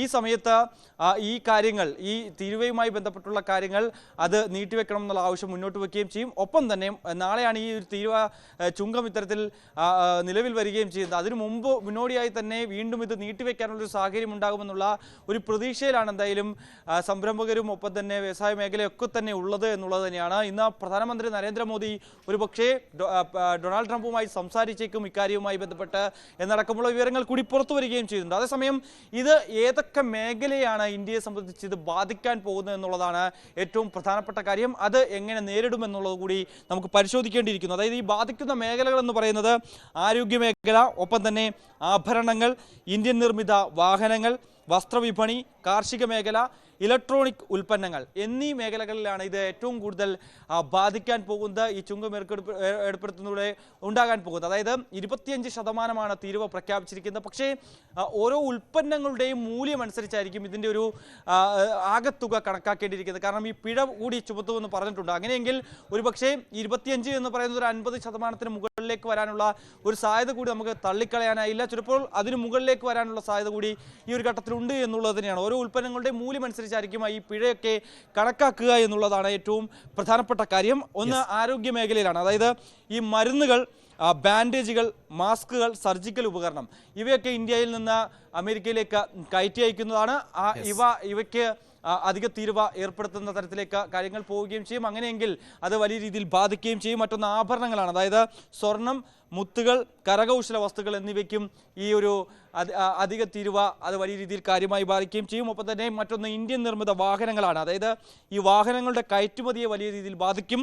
ടാറ്റ ഉൾപ്പെടെയുള്ള കമ്പനികൾ ഇതോടെ വലിയ ആശങ്കയിലാണ് എന്നുള്ളത് തന്നെയാണ്. കാരണം ടാറ്റയുടെ വാഹനങ്ങളൊക്കെ കൂടുതൽ കയറ്റി അയക്കുന്ന ഇന്ത്യൻ നിർമ്മിത വാഹനമാണ്. അതുകൊണ്ട് തന്നെ അങ്ങോട്ടേക്ക് കയറ്റി അയക്കുന്നതാണ്. മറ്റൊന്ന് ഈ ലാൻഡ് റോവർ ഉൾപ്പെടെയുള്ള വാഹനങ്ങൾ, അതിൻ്റെ നിർമ്മാണമൊക്കെ നടക്കുന്നത് ബ്രിട്ടനിലാണ് എങ്കിൽ പോലും തന്നെ അത് ഇന്ത്യൻ നിർമ്മിതമായി തന്നെയാണ് ഇപ്പോൾ അത് കണക്കാക്കുകയും ചെയ്യുന്നത്. അതുകൊണ്ട് തന്നെ അത്തരത്തിലുള്ള വില കൂടിയ ആഡംബര കാറുകൾക്കും ഒക്കെ തന്നെ ഈ ഒരു ചുങ്കം വലിയ രീതിയിൽ കാര്യമായി ബാധിക്കുമെന്നുള്ളതാണ് ഏറ്റവും പ്രധാനപ്പെട്ട കാര്യം. മറ്റൊന്ന് വസ്ത്രവിപണിയാണ്. കടും നിറമുള്ള വസ്ത്രങ്ങൾ, ഒപ്പം തന്നെ പരമ്പരാഗത വസ്ത്രങ്ങൾ, തുകൽ വസ്ത്രങ്ങൾക്ക് അടക്കം ഈ ഒരു ചുങ്കത്തിൽ പിടിവീഴുമെന്നുള്ളത് തന്നെയാണ്. അത് ഈ മേഖലയിൽ കാലങ്ങളായി വർക്ക് ചെയ്തുകൊണ്ടിരിക്കുന്ന, പരമ്പരാഗതമായി ഈ മേഖലയിൽ പ്രവർത്തിക്കുന്ന ജനങ്ങൾക്കത് വലിയ രീതിയിൽ തിരിച്ചടിയാകുമെന്നുള്ളത് തന്നെയാണ് ഏറ്റവും പ്രധാനപ്പെട്ട കാര്യം. മറ്റൊന്ന് ഈ കാർഷിക മേഖലയാണ്. കാർഷിക മേഖലയിലേക്ക് വരുമ്പോൾ ഇഞ്ചി, ഒപ്പം തന്നെ വെണ്ട, ഉരുളക്കിഴങ്ങ്, മാമ്പഴം എന്നിവയൊക്കെ ഈ തീരുവ പട്ടികയിലേക്ക് വന്നിട്ടുണ്ട് എന്നുള്ളത് തന്നെയാണ്. ഒപ്പം തന്നെ സുഗന്ധ ദ്രവ്യ വസ്തുക്കൾ അങ്ങനെയൊക്കെ അടക്കമുള്ള കാര്യങ്ങളൊക്കെ ഇത് വലിയ രീതിയിൽ കാര്യമായി ബാധിക്കുകയും ചെയ്യും. മറ്റൊന്ന് ഇലക്ട്രോണിക് ഉൽപ്പന്നങ്ങളാണ്. ഐഫോൺ ഉൾപ്പെടെയുള്ള മൊബൈൽ ഫോണുകൾ, ക്യാമറകൾ, ലെൻസുകൾ എന്നിവയ്ക്കും ഇത് പിടിവീഴുമെന്നുള്ളത് തന്നെയാണ്. എന്തായാലും പക്ഷേ കേരളത്തിലേക്ക് വരുമ്പോൾ, കേരളത്തിൽ നമുക്കറിയാം സമുദ്രോൽപ്പന്നങ്ങൾ ഏറ്റവും കൂടുതൽ ഇവിടെ നിന്ന് കയറ്റി അയക്കുന്നു. കാപ്പി, ഒപ്പം തന്നെ തേയില അടക്കമുള്ള കാര്യങ്ങൾ ഇവിടെ നിന്ന് കയറ്റി അയക്കുന്നതാണ്. കയർ ഉൽപ്പന്നങ്ങൾ പലതും ഇവിടെ നിന്ന് കയറ്റി അയക്കുന്നതാണ്. അങ്ങനെ ഈ മേഖലയിൽ ജോലി ചെയ്യുന്ന ആളുകൾക്കും സംരംഭകർക്കും ഒക്കെ വലിയ രീതിയിൽ കനത്ത തിരിച്ചടിയായി ഇത് മാറുമെന്നുള്ളത് തന്നെയാണ്. കാരണം ഇത്രയധികം പിഴത്തുകയും ഒപ്പം തന്നെ തീരുവയും വരുന്നതോടുകൂടി അവരുടെ ഈ തൊഴിൽ മേഖല തന്നെ വലിയ രീതിയിൽ നിന്നു പോകുന്ന തരത്തിലേക്ക് കാര്യങ്ങൾ എത്തുകയും ചെയ്യും. അതുകൊണ്ട് തന്നെ സ്വാഭാവികമായും ഇതിനു മേലിൽ ഒരു ചർച്ചകൾ, അതായത് നയതന്ത്ര തലത്തിലുള്ള ഒരു ചർച്ചകൾ നടക്കേണ്ടതായിട്ടുണ്ട്. അത് സംബന്ധിച്ചുള്ള ധാരണയിലേക്ക് എത്തേണ്ടതായിട്ടുണ്ട്. സ്വാഭാവികമായും ഞാൻ നേരത്തെ സൂചിപ്പിച്ചതുപോലെ തന്നെ ഇന്ന് പ്രധാനമന്ത്രി നരേന്ദ്രമോദി ഒരുപക്ഷെ ഡൊണാൾഡ് ട്രംപുമായി സംസാരിച്ചേക്കാം. ഈ നികുതി നടപ്പിലാക്കുന്നത് ഒരു പക്ഷേ നീട്ടിവെച്ചേക്കുമെന്നുള്ള പ്രതീക്ഷയിലാണ് ഇവരെല്ലാം ഉള്ളത്. തീർച്ചയായും ഇതാണ് ഇപ്പോൾ അമേരിക്കയുടെ തന്ത്രം. അതിൽ എടുത്തു പറയേണ്ട കാര്യങ്ങൾ, പ്രത്യേകിച്ച് ഈ മേഖലയിൽ ഇപ്പോൾ ഇന്ത്യ മാത്രമല്ല അമേരിക്കയുമായി വ്യാപാര ബന്ധത്തിൽ ഏർപ്പെട്ടിട്ടുള്ളത്. ബംഗ്ലാദേശ് പോലെയുള്ള ഒരു രാജ്യത്തിൻ്റെ കയറ്റുമതിയുടെ 30% അമേരിക്കയുമായിട്ടാണ്. അതല്ല എങ്കിൽ ശ്രീലങ്കയുടെ കയറ്റുമതിയുടെ ഏതാണ്ട് 25% അമേരിക്കയുമായിട്ടാണ്. മറ്റ് രാജ്യങ്ങൾ, ഇപ്പോൾ ഫിലിപ്പീൻസ് പോലെയുള്ള രാജ്യങ്ങൾ ഉണ്ട്, അവരുടെ കയറ്റുമതിയുടെ 20% അമേരിക്കയുമായിട്ടാണ്. ഇതിലിപ്പോൾ മിഥുൻ, ഇതിൽ ഇന്ത്യ നേരിടാൻ പോകുന്ന പല പ്രതിസന്ധികൾ ആണല്ലോ. പ്രത്യേകിച്ച് ഇന്ത്യ ഇപ്പോൾ ഒരു അസംബ്ലി ഹബ്ബായി മാറിയിട്ടുണ്ട്. നേരത്തെ മിഥുൻ തന്നെ സൂചിപ്പിച്ചതുപോലെ മൊബൈൽ ഫോണുകൾ, ഇപ്പോൾ മലയാളികളൊക്കെ വ്യാപകമായി ഉപയോഗിക്കുന്ന ഐഫോൺ ആകട്ടെ, ആൻഡ്രോയിഡ് ഫോണുകൾ ആകട്ടെ, ലോകത്തെ പല ഉപഭോക്താക്കളും ഉപയോഗിക്കുന്ന ഫോണുകളുടെ അസംബ്ലി നടക്കുന്നത് ഇന്ത്യയിലാണ്. കാരണം ഇവിടെ നിർമ്മാണ ചെലവ് എന്നത് കുറവാണ്. അതുകൊണ്ട് തന്നെ പല രാജ്യങ്ങളുടെയും അസംബ്ലി വർക്കിംഗ് ഇന്ത്യയിൽ നടക്കുന്നു, അമേരിക്കയുടേതും. അതുകൊണ്ട് തന്നെ ഇതിൻ്റെ കയറ്റുമതി അതിനെയും പ്രതികൂലമായി ബാധിക്കുന്ന സാഹചര്യം ഉണ്ടാകുന്നു. ഒപ്പം മറ്റൊരു പ്രതിസന്ധി എന്നത് നമ്മുടെ അയൽ രാജ്യങ്ങൾ ഇന്ത്യയിൽ നിന്ന് ഉൽപ്പന്നങ്ങൾ വാങ്ങുകയും അതേ ഉൽപ്പന്നം അമേരിക്കയ്ക്ക് മറിച്ചു വിൽക്കുകയും ചെയ്യാൻ സാധ്യതയുണ്ട്. കാരണം അവിടെ നിന്ന് കയറ്റുമതി ചെയ്യുമ്പോൾ ഇത്രയധികം നികുതി നൽകേണ്ടതായി വരില്ല. അപ്പോൾ ആ രാജ്യത്തിന് നിസ്സാരമായി ഒരു ഇടനിലക്കാരെ പോലെ പ്രവർത്തിച്ചാൽ പോലും വലിയ നേട്ടമുണ്ടാക്കാൻ പറ്റുന്ന സാഹചര്യം ഉണ്ടാകുന്നു. ഇങ്ങനെയൊക്കെയുള്ള വലിയ പ്രതിസന്ധികളുണ്ടല്ലോ. അതോടൊപ്പം തന്നെ ഇതിൽ ഒരു ചർച്ച എന്നത് എത്രത്തോളം പ്രാക്ടിക്കലാകും? കാരണം അമേരിക്ക ഇത് തന്ത്രപരമായാണ് ചെയ്യുന്നത്. അമേരിക്ക പ്രസിഡന്റായി ഡൊണാൾഡ് ട്രംപ് വീണ്ടും അധികാരമേറ്റപ്പോൾ ചൈനയ്ക്ക് നേരെ, ജപ്പാന് നേരെയൊക്കെ ഇത്തരത്തിലുള്ള സമ്മർദ്ദങ്ങൾ ചെലുത്തുകയും അവരൊക്കെയായി ഒരു ധാരണയിലേക്ക് എത്തുകയും ചെയ്തു. അപ്പോൾ ഇന്ത്യ ഈ വിഷയത്തെ ഉയർത്തി കാണിക്കുമ്പോൾ ഇനി ആരും ഒരു പക്ഷേ ഇന്ത്യക്കൊപ്പം നിൽക്കാൻ ഉണ്ടാകില്ല എന്ന പ്രതിസന്ധി. മറുഭാഗത്ത് റഷ്യയെപ്പോലൊരു രാജ്യവുമായി ഇന്ത്യയുടെ നയതന്ത്രം എന്നത് നമുക്കറിയാം. ഇന്ത്യ എല്ലാ രാജ്യങ്ങളോടും തുല്യമായ നയതന്ത്രവും അകലവും ഒക്കെ പാലിക്കുന്ന ഒരു രാജ്യമാണ്. അതുകൊണ്ട് തന്നെ വളരെ പെട്ടെന്ന് റഷ്യയെ മാറ്റി നിർത്തുക എന്നത് പ്രാക്ടിക്കലല്ല. പ്രത്യേകിച്ച് എണ്ണക്കരാറുണ്ട്, അതുപോലെ വലിയ തോതിൽ ആയുധ ഇടപാടുകളുണ്ട്. ഇതൊക്കെ നിലനിൽക്കുന്ന ഒരു പശ്ചാത്തലത്തിൽ അപ്പോൾ എല്ലാ അർത്ഥത്തിലും സമ്മർദ്ദത്തിലാക്കുമ്പോൾ അതിനെ അതിജീവിക്കുക എന്നത് പല തലങ്ങളിൽ നിന്നുകൊണ്ടല്ലേ ഇന്ത്യയെ സംബന്ധിച്ചിടത്തോളം നോക്കി കാണേണ്ടതായി വരുന്നത്. അഭിലാഷ്, തീർച്ചയായും. കാരണം ഇക്കാര്യത്തെക്കുറിച്ച് വിശദമായി പഠിച്ചുകൊണ്ടിരിക്കുകയാണ് എന്നാണ് കേന്ദ്ര വിദേശകാര്യ മന്ത്രാലയം വ്യക്തമാക്കുന്നത്. കാരണം പഠിച്ചതിന് ശേഷം മാത്രമേ ഇതിൽ കൂടുതൽ നടപടികളിലേക്ക് കടക്കാനാകൂ. ഒപ്പം തന്നെ നയതന്ത്ര ഇടപെടലിനോടുകൂടി നിലവിൽ ഈ ഇപ്പോൾ വിദേശകാര്യ വിദഗ്ധൻ കൂടിയായിട്ടുള്ള ശ്രീ വേണു രാജാമണി ടെലിഫോൺ ലൈനിൽ ഉണ്ട്. ശ്രീ വേണു രാജാമണി, ഇതിലിപ്പോൾ ഇന്ത്യയെപ്പോലൊരു രാജ്യത്തെ സംബന്ധിച്ചിടത്തോളം പ്രതീക്ഷിക്കേണ്ട ഒന്ന് തന്നെയായിരുന്നു. കാരണം പല രാജ്യങ്ങളുമായി അമേരിക്ക ഇടപാടുകൾ നടത്തുകയും പല രാജ്യങ്ങളെയും സമ്മർദ്ദത്തിലാക്കുകയും ചില രാജ്യങ്ങളെങ്കിലും അതിന് വഴങ്ങുകയും ചെയ്തിട്ടുണ്ട്. പക്ഷേ ഇന്ത്യയെ സംബന്ധിച്ചിടത്തോളം ഇത് വഴങ്ങുക എന്നത് പ്രായോഗികമാകുന്ന ഒന്നാണോ? ഏത് തരത്തിലുള്ള ഒരു പരിഹാരമായിരിക്കാം ഇന്ത്യക്ക് കണ്ടെത്തേണ്ടതായി വരിക? ഇന്ത്യ കണ്ടെത്തുന്ന പരിഹാരം തീർച്ചയായും ചർച്ചകളിലൂടെ തന്നെ ആയിരിക്കും. നമ്മൾ ഒരു ഫ്രീ ട്രേഡ് എഗ്രിമെന്റിന് വേണ്ട ചർച്ചകൾ അമേരിക്കയുമായി തുടങ്ങിക്കഴിഞ്ഞിരുന്നു. അത് വളരെയധികം മുമ്പോട്ട് പോയിരുന്നതുമാണ്. അപ്പോൾ അത് എവിടെ വെച്ചാണ് തടസ്സങ്ങൾ വന്നിരിക്കുന്നത്, എന്തുകൊണ്ടാണ് അത് കംപ്ലീറ്റ് ആക്കാൻ സാധിക്കാത്തത് എന്നുള്ളതെല്ലാം നമ്മുടെ മിനിസ്ട്രി ഓഫ് കൊമേഴ്സിനും വിദേശകാര്യ മന്ത്രാലയത്തിനും അറിയാവുന്ന കാര്യങ്ങളാണ്. അപ്പോൾ ഈ തീരുവ ഏർപ്പെടുത്തിയാലും അതിനോട് ഉടനെ ഒരു വളരെ നെഗറ്റീവായിട്ടുള്ള അല്ലെങ്കിൽ വളരെ ഹാർഷായിട്ടുള്ള ഒരു റെസ്പോൺസ് ഉണ്ടാകാനുള്ള സാധ്യത കുറവാണ്. നേരെ മറിച്ച് അമേരിക്കയുമായി ചർച്ച ചെയ്ത് ഈ തീരുവ ലിഫ്റ്റ് ചെയ്യുന്നതിനും അതുപോലെ തന്നെ ഈ ഒരു ട്രേഡ് എഗ്രിമെന്റ്, ഒരു ഫ്രീ ട്രേഡ് എഗ്രിമെന്റ് ഇനിയും വിദൂര പാർഷ്യൽ ട്രേഡ് എഗ്രിമെന്റ് എങ്കിലും വന്ന് അതിൽ ചെന്ന് എത്താനാണ് ഇന്ത്യയുടെ ശ്രമം അതായിരിക്കും ഇന്ത്യയുടെ ശ്രമം. ഇതിപ്പോൾ നമുക്കറിയാം, ഇന്ത്യയെ സംബന്ധിച്ചിടത്തോളം ഇന്ത്യ മറ്റ് രാജ്യങ്ങളുമായി പുലർത്തുന്ന നയതന്ത്രം എന്നത് അവിടെ റഷ്യ ഇന്ത്യയുമായി സഹകരിക്കുന്നു. റഷ്യ ഇപ്പോൾ കഴിഞ്ഞ കാലഘട്ടം പോലെയല്ല, ഒരു പരിധിവരെയെങ്കിലുമൊക്കെ റഷ്യ ദുർബലമാകുന്ന സാഹചര്യമുണ്ട്. എങ്കിൽ പോലും റഷ്യയുമായി നിലനിൽക്കുന്ന എണ്ണക്കരാർ, മറ്റ് സൈനികമായ വസ്തുക്കളുമായി ബന്ധപ്പെട്ട ഉടമ്പടികൾ, അത് തന്നെ ആയിരിക്കുമോ ഈ ട്രംപിനെ ചൊടിപ്പിച്ചത്? ഈ പഹൽഗാം വിഷയത്തിലടക്കം കഴിഞ്ഞ ദിവസങ്ങളിൽ നടക്കുന്ന ചർച്ചകളുണ്ട്. ആ ചർച്ചയിലടക്കം ഏതെങ്കിലും തരത്തിൽ ട്രംപിൻ്റെ ഇടപെടൽ ഇല്ല എന്ന് പ്രധാനമന്ത്രിയും ഒക്കെ വ്യക്തമാക്കുന്ന ഒരു സാഹചര്യം, അത്തരം ചില സാഹചര്യങ്ങൾ കൂടിയൊക്കെ ഇത്തരം പൊടുന്നനെയുള്ള തീരുമാനങ്ങൾക്ക് കാരണമാകാൻ സാധ്യതയുണ്ടോ? ഇല്ല, പെഹൽഗാം സംഭവവും ട്രംപ് പറയുന്ന കാര്യങ്ങൾ അല്ലെങ്കിൽ ഇന്ത്യ ഗവൺമെന്റ് അദ്ദേഹവുമായി ഡിസഗ്രി ചെയ്യുന്ന കാര്യങ്ങൾ, ഇത് തമ്മിൽ പ്രത്യേകിച്ച് ഒരു ബന്ധമുണ്ടെന്ന് ഞാൻ വിശ്വസിക്കുന്നില്ല. ഇത് നമ്മൾ ട്രേഡിന്റെ പെർസ്പെക്റ്റീവിൽ തന്നെ കാണേണ്ട ഒരു വസ്തുതയാണ് അമേരിക്കയുടെ ഈ തീരുമാനം. അതേസമയം മറ്റൊരു പ്രധാനപ്പെട്ട കാര്യം എന്ന് പറയുന്നത് ഈ നമ്മുടെ റഷ്യയുമായുള്ള നമ്മുടെ ബന്ധങ്ങളും റഷ്യയിൽ നിന്നും മേടിക്കുന്ന പെട്രോളും ആംസും അതെല്ലാം തടയാൻ അമേരിക്ക ശ്രമിച്ചാൽ തീർച്ചയായും ഇന്ത്യ അതിനെ വഴങ്ങാൻ സാധ്യതയില്ല. അതിനോട് എങ്ങനെ പ്രതികരിക്കും എന്നുള്ളത് അറിയില്ല. ആ തീരുമാനം അമേരിക്ക എടുക്കുന്നത് റഷ്യ ഇന്നും യുക്രൈൻ യുദ്ധം തുടരുന്നു എന്ന കാരണത്താലാണ്. അപ്പോൾ റഷ്യ ദുർബലമായ രാജ്യം എന്ന് നമുക്ക് പറയാൻ സാധിക്കില്ല. യുക്രൈൻ യുദ്ധത്തിന്റെ കാര്യത്തിൽ റഷ്യ വിജയിച്ചുകൊണ്ടിരിക്കുകയാണ്. അപ്പോൾ അത് വരും ദിവസങ്ങളിൽ നമുക്ക് കാണേണ്ടതുണ്ട്. ട്രംപും മറ്റു പാശ്ചാത്യ രാജ്യങ്ങളും റഷ്യയെ യുക്രൈനിൽ നിന്നും പിന്മാറ്റാൻ വേണ്ടി എന്തെല്ലാം സാമ്പത്തിക നടപടികൾ എടുക്കുന്നു, എന്തെല്ലാം സാങ്ഷൻസ് ഏർപ്പെടുത്തുന്നു, അത് ഇന്ത്യയെ എങ്ങനെ ബാധിക്കും, അത് ഇന്ത്യ എങ്ങനെ കൈകാര്യം ചെയ്യും, മാനേജ് ചെയ്യും എന്നുള്ളതെല്ലാം നമുക്ക് വരും ദിവസങ്ങളിൽ കാണേണ്ടതുണ്ട്. യെസ്, വളരെയധികം നന്ദി ശ്രീ വേണു രാജാമണി ഞങ്ങളോട് പ്രതികരിച്ചതിന്. എന്തായാലും ഉറ്റ സുഹൃത്ത്, അടുത്ത സുഹൃത്ത് എന്നൊക്കെ പറയുമ്പോൾ വ്യാപാര കരാറുമായി ബന്ധപ്പെട്ട വിഷയങ്ങളെ ആ നിലയിൽ തന്നെയാണ് അമേരിക്ക നോക്കിക്കാണുന്നത്. അവിടെ സൗഹൃദമൊന്നും വിലപ്പോകുന്നില്ല എന്ന് വേണം മനസ്സിലാക്കാൻ. ഇന്ത്യയെ സംബന്ധിച്ചിടത്തോളം ഇന്ത്യ ഏതാണ്ട് 19% കയറ്റുമതിയും അമേരിക്കയിലേക്കാണ് നടത്തുന്നത് എന്നതുകൊണ്ട് തന്നെ ഈ വിഷയത്തെ അതീവ ഗൗരവമായി തന്നെയായിരിക്കും വിലയിരുത്തുക. അല്ലെങ്കിൽ മറ്റ് സാധ്യതകൾ ഉൾപ്പെടെ ഇന്ത്യക്ക് ആലോചിക്കേണ്ടതായും വരും. ഇന്നത്തെ വാർത്താ ദിനത്തിൽ ഒട്ടനവധിയായ മറ്റു വാർത്തകൾ കൂടിയുണ്ട്. പ്രത്യേകിച്ച് റാപ്പർ വേടനെതിരെ ബലാത്സംഗ കേസുമായി ഒരു യുവതി രംഗത്ത് വന്നിട്ടുണ്ട് എന്നത്, ഒപ്പം രാഷ്ട്രീയ രംഗത്ത് നിന്നുള്ള സജീവമാകുന്ന വാർത്തകൾ, ഈ കന്യാസ്ത്രീകളുടെ മോചനം വൈകുന്നു എന്നുള്ളതിനോടൊപ്പം തന്നെയാണ് കേരളത്തിൽ നിയമസഭാ തെരഞ്ഞെടുപ്പുമായി ബന്ധപ്പെട്ട ചർച്ചകളും ഒക്കെ പുരോഗമിക്കുന്നത്. അത്തരം ചില വാർത്തകൾ കൂടിയുണ്ട്. അത്തരം വാർത്തകളുമായി ഇനി ഇടവേളയ്ക്ക് ശേഷം ന്യൂസ് ട്രെൻഡ്സ് തുടരും. ഈ ബുള്ളറ്റിൻ പൂർണ്ണമാകുന്നു. നമസ്കാരം.